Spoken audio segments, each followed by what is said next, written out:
Halo teman-teman semua. Hari ini gue pengen cerita sedikit tentang satu kasus di masa lalu yang sangat berkaitan erat sekali dengan kasus-kasus yang ada pada saat ini. Walaupun memang udah jadul, tapi kasusnya masih aja sampai saat ini tuh dibawa-bawa terus, yaitu kasus Charles Ponzi atau Ponzi Scheme. Ya, Ponzi Scheme ini kenapa sih selalu dikait-kaitkan dengan penipuan online dan penipuan dan semacamnya. Nah, hari ini gue akan cerita sedikit tentang Charles Ponzi. Nah, Charles Ponzi itu dulunya adalah seorang yang emang dari keluarga yang berada, ya, keluarga berada. Cuman suddenly ketika dia lahir, ya kan, terus habis itu keluarganya tidak memiliki perekonomian seperti layaknya dulu, ya. Singkat cerita, Charles Ponzi ini beberapa kali dia mengusahakan satu skema dan dia selalu gagal, ya. Dan akhirnya dia punya satu skema yang sampai saat ini masih terkenal dan ya berhasil gitu setelah beberapa kali usaha, ya. Nah, skemanya ini dia semacam skema money game. Jadi money game di mana setiap orang harus entah dia kalau mau invest, ya, kalau dia mau invest, dia dijanjikan keuntungan sekitar 50% dalam 1,5 bulan. Lo bayangin, pada saat itu, ya kan, bank-bank yang ada itu tuh hanya menjanjikan bunga di bawah daripada 6%. Dan tiba-tiba ada seseorang bernama Charles Ponzi menawarkan bunga yang sangat besar sekali, yaitu 50%. Bayangkan apa yang akan terjadi setelah itu. Ya, jadi yang terjadi setelah itu adalah dia banyak peminatnya, ya. Jadi investasi itu banyak banget peminatnya, bahkan dalam jangka waktu yang singkat banget, Charles Ponzi itu udah banyak banget pengikutnya. Pengikut investasi dia udah banyak banget, dan bahkan sepengetahuan gue, office-nya tuh udah di mana-mana gitu. Saking penuhnya. Ya wajar lah, karena pada saat itu rata-rata berapa sih yang dikasih keuntungannya, terus tiba-tiba dapet keuntungan gede gitu, siapa yang nggak mau kan gitu.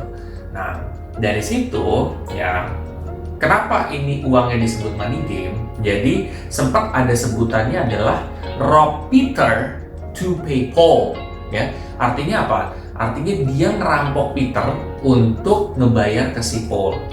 Jadi artinya apa? Artinya adalah uang yang didapat dari satu atau dua orang, segerombolan orang, dibayar untuk orang yang lain yang pada saat itu jatuh tempo. Jadi kayak misalkan nih 1,5 bulan, oh jatuh temponya ke si A nih, ya udah uang yang dikumpulin ini ditaruh si A dulu. Nanti begitu sebaliknya dan seterusnya akan begitu. Nah, pertanyaannya, money game ini sebenarnya akan bermasalah ataupun gagal bayar itu ketika udah banyak ada yang penarikan, ya. Kalau udah banyak yang narik, ya sekarang apa yang mau dimainin? Kalau duitnya udah nggak ada yang masuk lagi, ya kan? Udah nggak bisa dimainin. Dan Charles Ponzi pun dia tahu gitu, kalau misalkan dia begini terus, ya kemungkinan ketika orang udah banyak yang narik-narik duitnya dia, selesai tuh skemanya dia. Nah, caranya gimana? Akhirnya dia mengakuisisi mayoritas saham di bank gitu. Pada saat itu ada beberapa bank kan di situ. Nah, jadi sepengetahuan gua itu ada 2 atau 3 bank yang Charles Ponzi itu punya saham banyak di sana gitu.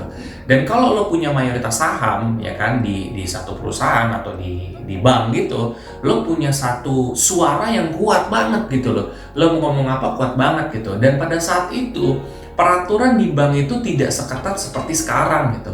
Jadi kalau dia udah punya banyak suara, ya kan, bank isinya apa sih? Duit, ya kan? Ya lo bisa main-mainin tuh kebijakan-kebijakannya di situ supaya bisa ngebantu usaha lo juga gitu. Bukan usaha lo sih, usahanya si Charles Ponzi maksud gue gitu kan. Nah, itu yang dilakuin. Dan skemanya dia tuh berjalan terus, berkembang terus gitu loh. Dan bukan hebatnya sih, maksud gue kayak gilanya itu adalah Charles Ponzi tidak pernah merasa sedikit pun dia menipu orang gitu. Karena dia merasa dia bisa membayar investor, dan memang dia membayar investornya dia gitu. 50% dibayar. Itu dibayar gitu. Tapi ya itu skema money game, jadi lempar-lemparan uang aja gitu. Dan sampai akhirnya, ya singkat cerita aja, gue nggak usah panjang-panjang karena banyak banget ceritanya. Dia mencoba untuk memperluas terus tuh kekuasaan dia. Sampai ada seorang ekonom ini dia mencoba untuk membongkar atau ngomong nih tentang skemanya Charles Ponzi. Dan Charles Ponzi akhirnya dengar kayak, nih orang tahu nih skemanya gitu kan. Terus ngomongin buruk nih tentang investasi gue nih. Dan akibat dari omongan itu apa? Kan ada beberapa orang yang narik dananya jadi lebih banyak gitu. Kenapa bisa begitu? Karena yang ngomong ini, orang ekonomi ini tuh omongannya tuh didengar banget sama orang gitu. Nah, tapi singkat cerita lagi, itu masih bisa berjalan tuh sampai saat dia udah agak tuaan, itu udah mulai satu persatu orang udah mulai sadar tuh. Jadi udah mulai ada yang nuntut, jadi udah banyak tuntutan nih. Satu kasus dia lepas, ya kan? Satu kasus lagi dia masuk penjara selama 2 tahun. Setelah dia keluar, dia menjanjikan investasi seperti yang sebelumnya dia lagi, tapi untungnya 200% dalam jangka waktu singkat. 200% guys, gitu kan, 200%. Dan pertanyaannya, itu dibayar nggak sih? Pertanyaannya itu semua investor dibayar guys, itu yang 50% itu dibayar semua. Makanya mereka reinvest terus kan, karena mereka tahu, oh ini berhasil, akhirnya ketagihan gitu kan. Nah, intinya seperti itu, ujung-ujungnya dia kena tuntut lagi sampai akhirnya ya udah gitu. Ya nggak tenang sampai akhir hayatnya pun juga tidak tenang. Bahkan sampai saat ini skema Ponzi ini tuh benar-benar terkenal banget karena skemanya ini tuh dipakai dengan di sekarang pun dipakai, cuman agak inovasi sedikit aja gitu loh. Entah dibikin seperti ini, dibikin segini, tapi ujung-ujungnya sama aja gitu loh. Bentuk-bentuknya kayak money game juga gitu. Tapi intinya seperti itu. Penipuan itu ya kelihatannya too good to be true gitu loh. Too good to be true artinya kayak lu bisa dapat nominal gede dalam jangka waktu singkat. Rata-rata tidak seperti itu. Nah, itu lo mesti tanyain tuh. Kedua adalah lo harus bisa mengecek nih, ya kan, mengecek secara detail tentang investasi atau apapun itu. Lo harus cek detail gitu.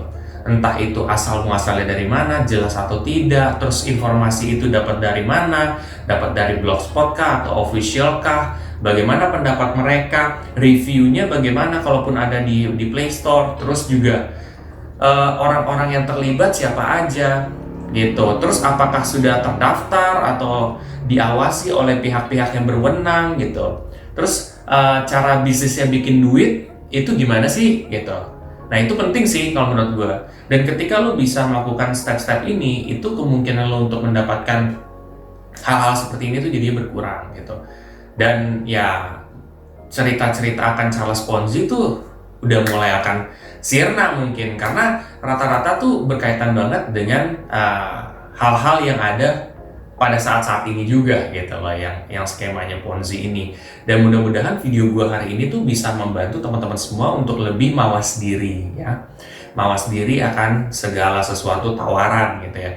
Tapi semua balik lagi ke teman-teman semua. Kalau kalian misalkan tidak percaya dengan omongan gua atau mungkin tidak setuju dengan omongan gua, nggak apa-apa, silahkan. Tapi tujuan gua adalah menyampaikan gitu ya. Kalau kalian merasa video ini sangat bermanfaat, kalian bisa share aja ke teman-teman kalian yang lain. Dan jangan lupa untuk subscribe, like, dan komen di video gue. Sampai jumpa di video gue selanjutnya. Terima kasih.